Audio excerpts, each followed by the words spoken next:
Well, next up, we actually talked about it a little bit, touched on kind of the race to zero with how our pricing models, right? Well, next up, I have Bob Kittner from LB Networks to talk to us about stopping that exact race to zero, a new sales journey. All right, thank you, everybody. And Seth, I did take a lot of notes. You said nobody was taking notes. So Bob Kittner, LB Networks. I think I know about 3/4 of the folks in the room. Looking forward to meeting the rest of you. Most of you know us through our product, Ocular IP, that about everybody in the room is using for compliance reporting for wholesale. But what I want to talk to you about today really has to do with our customer journey and everything that Seth, Britton, and Britlin were talking about, and really everything they're doing, those 7 to 13 touches to get a new customer. And if I could get your attention, there is a massive transformation in communication in the customer journey happening in our industry. And one of the notes I took here is Britton had said, hey, we're not unique, but we are unique. So some of that is happening across every industry. And one of the things that I'm going to talk about here, we use the phrase, stop the race to zero. A lot of the executives that we've talked to within the INDATEL membership talk to us about how are we unique. Our fiber-based services, we're getting pressured to build bigger and sell for less revenue. So the margin getting squeezed there is very, very real. And so it was Seth actually wrote in here, hey, reliability, how are we unique? Is your fiber buried further? Are you buying from Corning versus somebody else? If you're in the same locations, how are you unique? And there's a lot going on in that. So trust, service, how are you conveying that to the customer? And I take it even further because it involves a lot of the partners that are here today. So you heard earlier from IO Light, you talked a little bit about TransUnion, you talked about ConnectBase. We at LB Networks with Ocular IP, the 4 of us are involved in your entire customer journey. So you think about it, how do I find out where there is service? It might go into your CRM with Salesforce. You need to provision it, which TransUnion can help you with, and then you need to know what's happening with that circuit and how are you sharing it with the customer. But I'm going to step back and go to just some general information, and we posted this. The group in here was talking about posts, and I can reshare this, but there's a lot of stuff that Channel Vision did on what's going on within sales organizations in our space. How do you stand out? What's unique? What's aligned with marketing? But number 3 and 4, connecting with prospects, keeping them engaged. So massive things that involve this transformation that I'm talking about. And I really want this to hit home for you because it is going to be a major impact to your ability to gain new customers in the enterprise space as well as wholesale, but mainly the enterprise space, and to hold on to those customers. So if you lost 10% of your revenue, that's pretty significant. What if you gained 10% from somebody else that's losing that 10%? So aside from what we're doing to have those 7 to 13 touches to reach a customer, just to get down and have, as Seth said, have a coffee with somebody. But then again, how's your bandwidth? How's your network different from somebody else? So the customer journey is massively changing though, because customer expectations in every industry are changing. How do they interact with you? When they come to your website, what can they do? Is there a lit building list? Do they have to talk to somebody to get a quote? Okay, so there's a lot of things going on in self-service. Everybody in here, how much do you love calling up and waiting on hold for anything you're buying in any industry? If you can self-serve what you need and get that answer right away, it's a massive difference. So differentiation, but I'm going to talk about a few other industries because as Britton was saying, telecom is not unique. So in the food industry years ago, during the pandemic, there were big-time restaurants. Hit home for me because my father-in-law owns some restaurants. He's like, I don't do DoorDash and Uber Eats. I have a nice restaurant, seafood, steaks, what have you. The experience isn't the same. He lost massive market share to the neighboring seafood steakhouses that started doing Uber Eats because we were all at home. And he tells me, I never got that market share back. They experienced my competition. Maybe they buy from both. Maybe they never buy from me again. But the experience in the food industry changed. You no longer call on the phone to order pizza anymore. You grab your app, you order it, it shows up. The restaurants that were late adopters to that lost business. Same thing in the service industry, but even in the auto industry. Car dealers are dealing with Vroom and Carvana. You can order a car to your house. You can trade in a car online. What's the experience? How are they responding? So right now, every service provider in the world is changing their website and the way your customer can interact with them. So all the marketing this group was talking about in that customer journey, how are your customers able to interact with you? And is it going to cost you revenue? Are you going to protect? You've built optical circuits into buildings. Are you monetizing that? Are you growing it? Or is somebody coming to take it away from you? That's very real today. So that's kind of what we want to walk through right now. So when we talk about how do you build service and trust, I will leave you with this major point. In any relationship, if I hide information from you, are you going to trust me? Plain and simple. And I've said this at other shows. I've used it in my own personal relationships, especially with family. If I hide information, the other party inherently will blame you. It's just the way it is. And in our industry, we talk about building trust. How are we handling self-service with a customer? Can they go to your website and get a quote? Can they pay a bill online? Do you let them know in advance if there's maintenance? Are you proactively, instead of just having coffee, sharing with them how their network is growing so they can buy from you?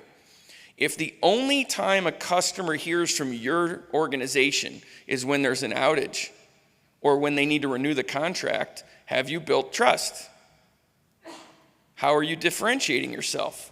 So that's really what I want to talk about today. So in telecom, and this Janet group here is one of the biggest consulting groups in our industry. They do tons and tons of research. You guys can look this up. They've been quoted in the Wall Street Journal. But they talk about what's transformative in our industry is what makes us unique. So I'm looking in my notes here. Seth said reliability and speed. How are we unique? The competition is squeezing margins. His words.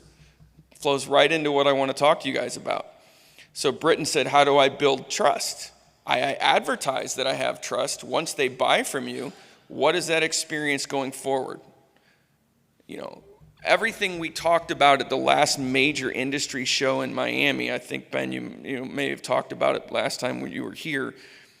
Massive capital going into extending your fiber footprint, buying more network equipment, extending into buildings. Valuations of cell tower backhaul are really at their highest. But now fiber to a building is almost as valuable because once you have that customer, now they understand what your network's capable of. But you got competition coming in and building fiber to the home, and they're going to come into those business parks, and they are going to compete with you. And if they can build trust by showing and having a better customer experience through self-service, they can take that customer from you. So what I want to talk about here is trust and premium customer care are huge in every industry. So I threw some examples up here. In the airline industry, we all wait in line TSA. Some of us have signed up for TSA pre-check. If you're impatient like me, you've paid for Clear at most airports and you go through faster. I know I'm paying more, but it's premium customer service. If I want the DoorDash I ordered here at the hotel last night to get here faster, I can pay $3 extra and have them come straight here. Premium customer care. Okay. So what does service, you guys spend all this money, you do a phenomenal job, and you do all this marketing for your unique asset, your network, and you need to start advertising where you can quote it on Ben's platform at ConnectBase, right? So then what does your service look like after the fact? In that website, when they want to get self-service and don't want to call your knock and open up a ticket, what is that experience? And can you hold on to that customer?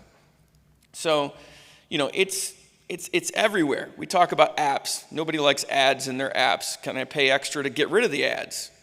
So in our industry, we absolutely can charge extra and increase those margins for added information. And what is that ad information? I'll talk about that in a second. But the other thing is, how do you protect your asset? Those current customers that you've had for a long time. You want to get them on a renewal. So they're month to month. You want that 3-year extension or that 2-year contract extension. Sharing information proactively with that customer, showing them how they need to scale their bandwidth. Information to your sales team to say, call these 50 customers that are at 80% utilization. They need more bandwidth. And you're building trust with them because you're not waiting till the contract's up to talk to them. Can your network, you have the information, is your marketing team sharing that information with your sales team that's allowing you to go have those conversations with the customer? Is it automated? Do they get a monthly or quarterly report from you that shows how great the network is? They should be. You have that capability today. And the thing is, the big players in our industry are already doing this. So, one of the things we've talked about is our business service portal. We spent a lot of time talking to different research organizations about what we should do next. And the big transformative change is customers expect to know what they bought, and they want self-service. They want to be able to buy more bandwidth and know how the network's working without having to call you. If you're not sharing information with them, you're hiding information. So from that standpoint, we know and we believe, and we've already seen the early innovators have a portal that allows quoting, billing, ticketing, anything you can think of, all integrated. And then the innovators will soon follow. So you have about 12 to 18 months where you are unique if you're sharing information with your customer. How is the network up or down? Is it in maintenance? Can I send you information in advance? Within 2 to 3 years, it will be table stakes in our industry to a business customer. If your business website doesn't allow them to see what they bought from you, why would they trust you? You're hiding information from them. Why would they trust you?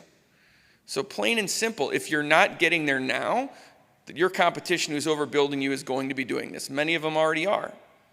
So we're just one avenue, because most of you have our platform already, and we can talk to you at the break about the business service portal that allows you to privately brand and choose what information you want to share. But the other thing is, I need to go back here. One of our customers that rolled this out early, the big differentiator for them on a 500-site network was sharing information with the customer. And when I talked to you earlier about premium customer care, what I mean by that is they're able to self-configure with their brand that if this is the circuit up or down and just general utilization. Here you go, Mr. Customer, you can see what you bought from us. But do you want a full quarter's worth of data? Do you want a geo map showing where all your circuits are that you bought from us? Do you want to be able to have some interactive graphs so you can see your primary and secondary circuits coming into, say, your hospital network? Oh, by the way, that's an extra $20 a month if you want premium customer care, like us buying Clear at the airport, right? So, very real scenario. This carrier said, we showed it to the customer. The buyer in the RFP, 552 sites, optical circuits, real revenue, $1 million plus contract, right? They bought from this customer and as an a la carte selected the extra $20 a month for the full quarter's worth of data. All of a sudden the margin went up on every circuit and it won them the account. Our group got a phone call that said, we're putting this out. Where's the marketing information for our sales team on this? It ties into the messaging. The 7 to 13 touches it takes for you to get a customer. Are you advertising that customer can trust you? Here's the proof. You can log into our portal and we'll show you, hey, our sales rep's going to call you once a quarter. Actually, no, you're going to get this nice PDF that shows how your services are performing. You need to plan to buy more from us.